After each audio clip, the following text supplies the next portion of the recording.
because I get a phone call from my agent, and he's like, Gabe, check it out. CHP, California Highway Patrol, wants to hire you to do a show. I go, really? What does it pay? They want you to donate your time. I think I'm busy.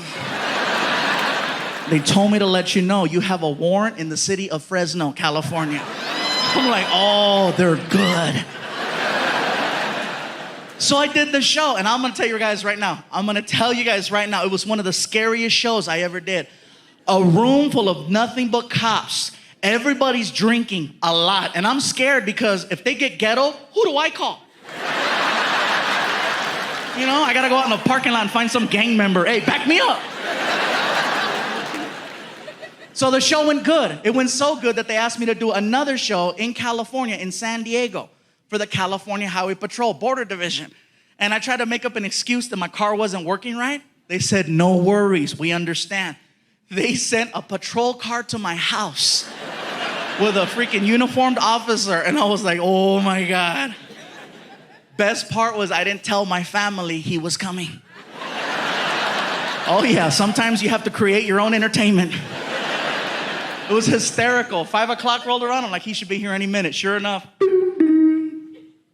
Frankie, can you get the door, please? Okay, Gabriel. So he goes to the door, comes back, and he's got like, he's like, Gabriel, the police are here. Why are you whispering? Because something's gonna happen. When he said that, I'm like, oh, I gotta freaking let him have it now, right? I said, oh my God, Frankie, they found me. What do you mean, Gabriel? I gotta go, Frankie. I gotta go take care of your mom for me, okay? I love you. No! I gotta go, Frankie. And I saw the officer. I said, pretend you're arresting me. I wanna freak out my kid. No problem. Turn around and put your hands behind your back. I can't reach. Just hold my hand. Walk me to the car. Just walk me to the car. Come on, just walk me to the car. He doesn't know the difference, dude. Just walk me to the freaking car. Come on. I get to the cop car. He throws me in the back seat, right, and slams the door. And I ask him, is it okay if I yell out the window to freak out my kid? You want to use the microphone? Yeah! Freaking. Here you go, sir. And he hands me the microphone, and I said, Frankie, this is the police. We have your father. We're coming back for you in 1 hour. Do your homework.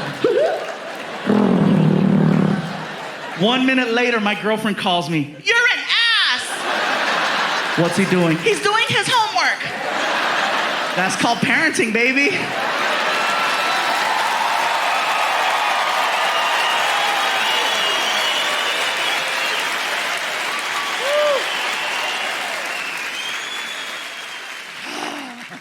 He got even with me, though. He totally got even with me. I walked in the kitchen one morning. He's sitting there, and he looks at me, and he goes, Gabriel, I have a question for you. What's a hooker? What did you say? What's a hooker? Where did you hear that? I was watching HBO, and there was a commercial for a show called Hookers at the Point. It said, this Saturday at 11:30, check out all the hookers. What's that mean? Oh, that means we're going out Saturday. What's a hooker? Let it go, dude. Tell me. You don't need to know. Tell me. Frankie, that's for adults. You said it was an adult. I said you eat like an adult. And what you do in the bathroom, you are grown up, trust me, but you don't need to know what a hooker is. He throws a fit in the kitchen. Hooker, hooker, hooker, hooker. What are you doing? Hooker. He won't stop. I don't know what to do. So I snapped. Quit it! And he stopped. And apparently his mom heard that. Mm-hmm. And as soon as I yelled, oh my God, he went from being my son to my girlfriend's little cub once again. And here she comes from the other side of the house, mama lion to protect her little, ha, ya hey me, ba-ba-dee, ma-ma-ma.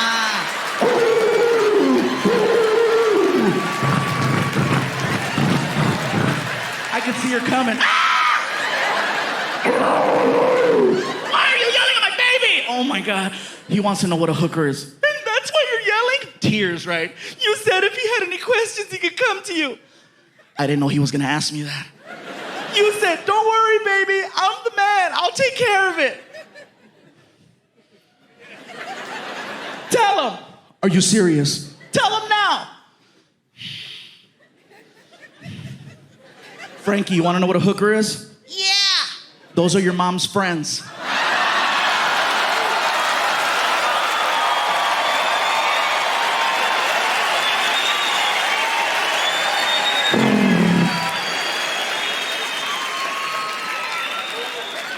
like me anyway. At least now when they come over the house, Frankie, who's at the door? Hookers are here. My buddies are like, what did he say? Happy birthday. Oh my God. I keep coming back to alcohol, huh? I keep having these issues with it, you know? Like I got loaded one night and I don't know what happened. I accidentally wound up at this dance place. Gentleman clubby place, right? I wasn't driving, it was an accident. We pulled up to the place and I knew where I was at. Even when you're drunk, you could be drunk and blind. You know where you're at as long as you hear, you know.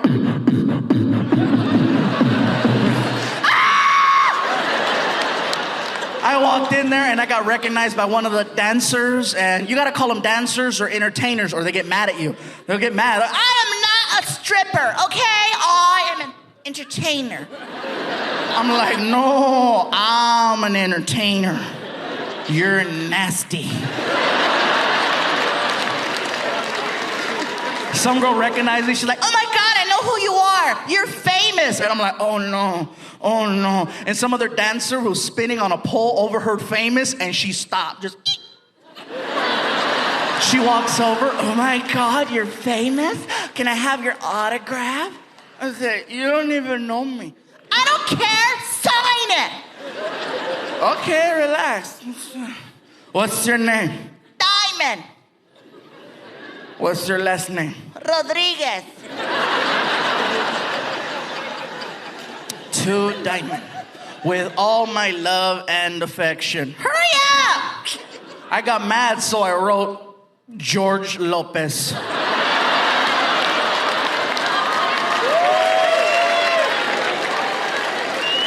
I was drunk. I didn't care, right? I'm all loaded. She freaked out. She's like, oh my God.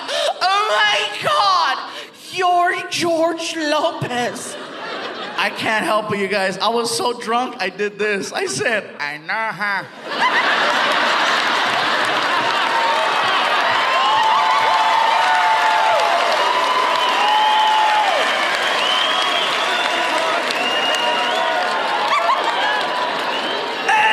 Hey, cabrona, why you crying? Why you crying? Mira, muy chingona, I cry.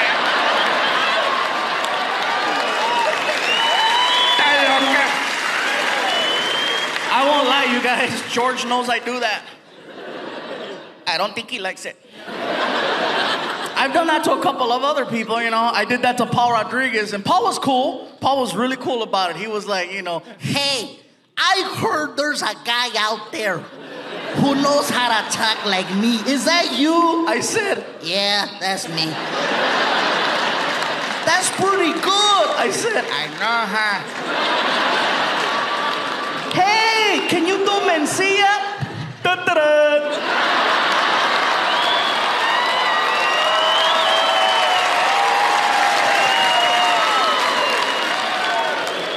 That's how you do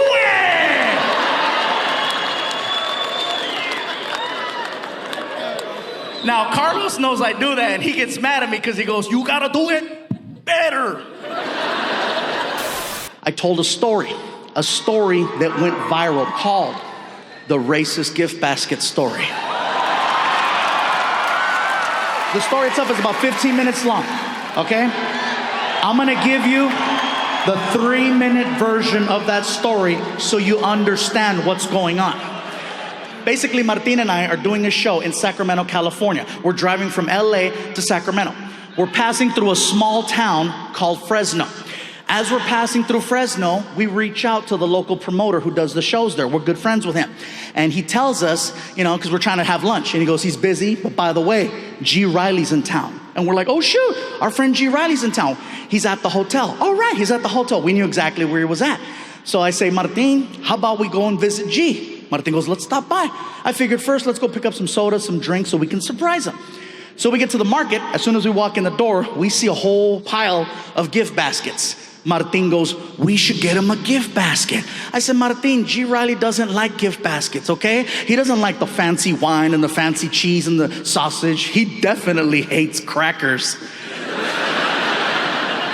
You don't even know why that's so funny. But anyways, I said, how about this, Martin? He doesn't know we're coming. Let's have a little fun with him. How about we make him a racist gift basket?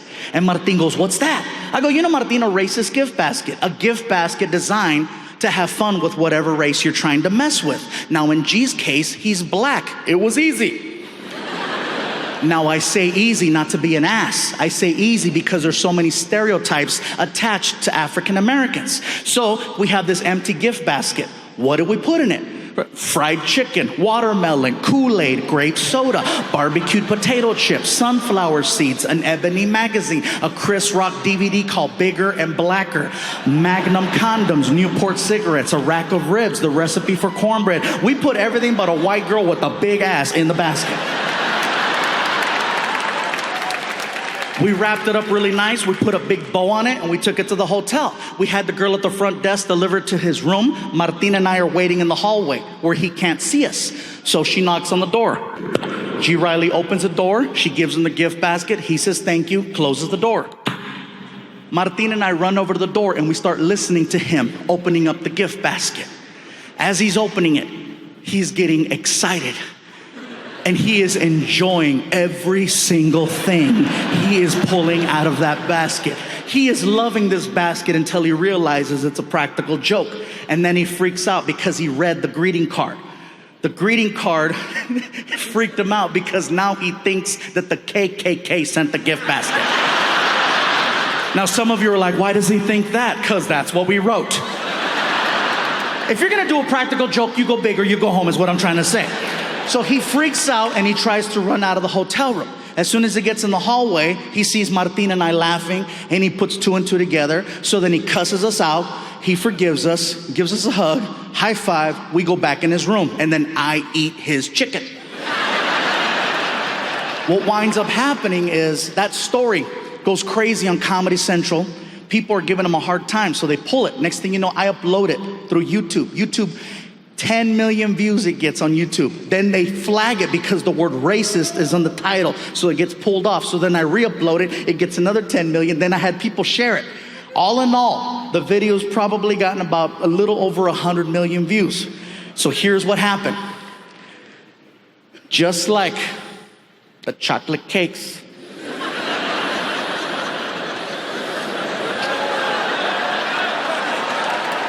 the diet soda, and the deodorant. Before you know it, people started bringing me Mexican racist gift baskets.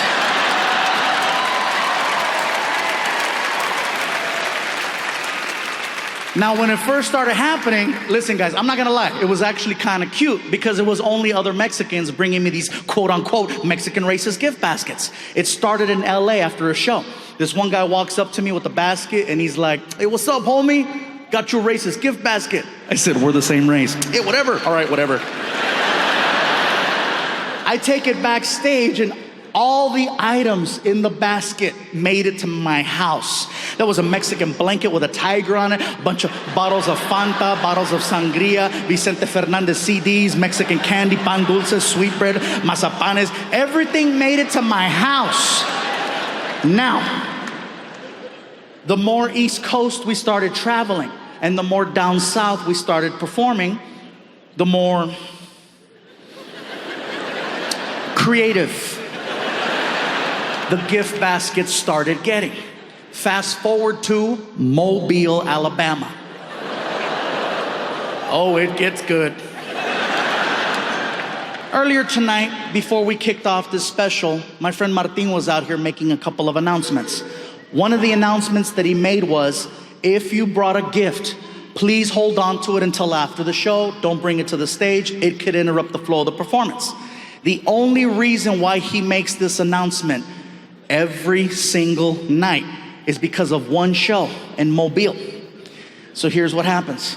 I tell the entire racist gift basket story, the full 16 minutes, right? As soon as I finish, a guy from the back of the theater rushes the front of the stage. Now keep in mind, this area is full. In Mobile, the aisle was right up the middle. So the guy had a clean shot to me. He hauled ass like it was The Price is Right, all the way down. Much like tonight, there was security there that night. Security sees the guy with the basket, but no one thought to stop him. All they did was, That's pretty. oh, that's nice, that's pretty, yeah. So the guy makes it all the way to the front.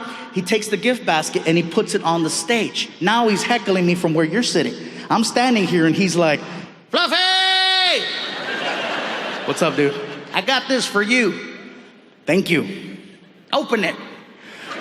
I go, sir, we're kind of in the middle of a show right now. I says, I appreciate the gift. That's very nice of you. I says, but how about this? I'll open it after the show. Oh, come on, Fluffy. I want to see your face. Sir, how about this? How about you take the gift basket and you bring it over here to the side of the stage where security's at, and I'll have security escort you behind the curtain, and then I'll open it up backstage with you in front of me. How's that? And he's not taking no for an answer. Now, the problem is the crowd just saw me tell the racist gift basket story, and all of a sudden, there's a guy with a gift basket. They have no idea I'm not affiliated with freaking Duck Dynasty in the front row. So now I'm trying to diffuse the situation before it gets crazy. But he's not taking no for an answer. Next thing you know, he does something no other audience member has ever done in my 19 plus years as a comedian. He takes the whole crowd away from me, flips them, and then uses them on me in 5 seconds. It was the most amazing, horrific thing I have ever witnessed. This is all he did. Come on, Fluffy! We want to see your face! We want to see your face! We want to see your... He gets 2,000 people behind him to start chanting, we want to see your face! We want to see your face! It was very evident this was not the first rally he's ever led. The crowd is so loud, I can no longer hear myself over the monitor. So I'm like, I lost. So I get on my hands and knees, I put the microphone down, I grab the gift basket, and I start tearing it open. I reach in. Forget about pulling out Mexican soda, Mexican candy, or a Mexican blanket. This dude was a pro. I started pulling out gardening tools.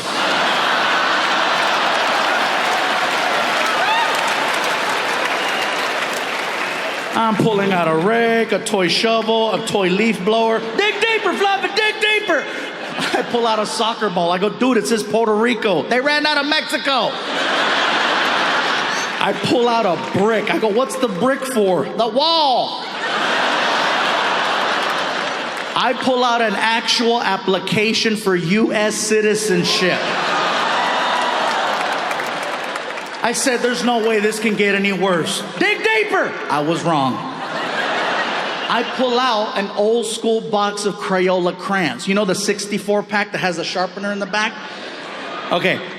There's a window on the front of the crayons so you can see all of the colors that are in the box.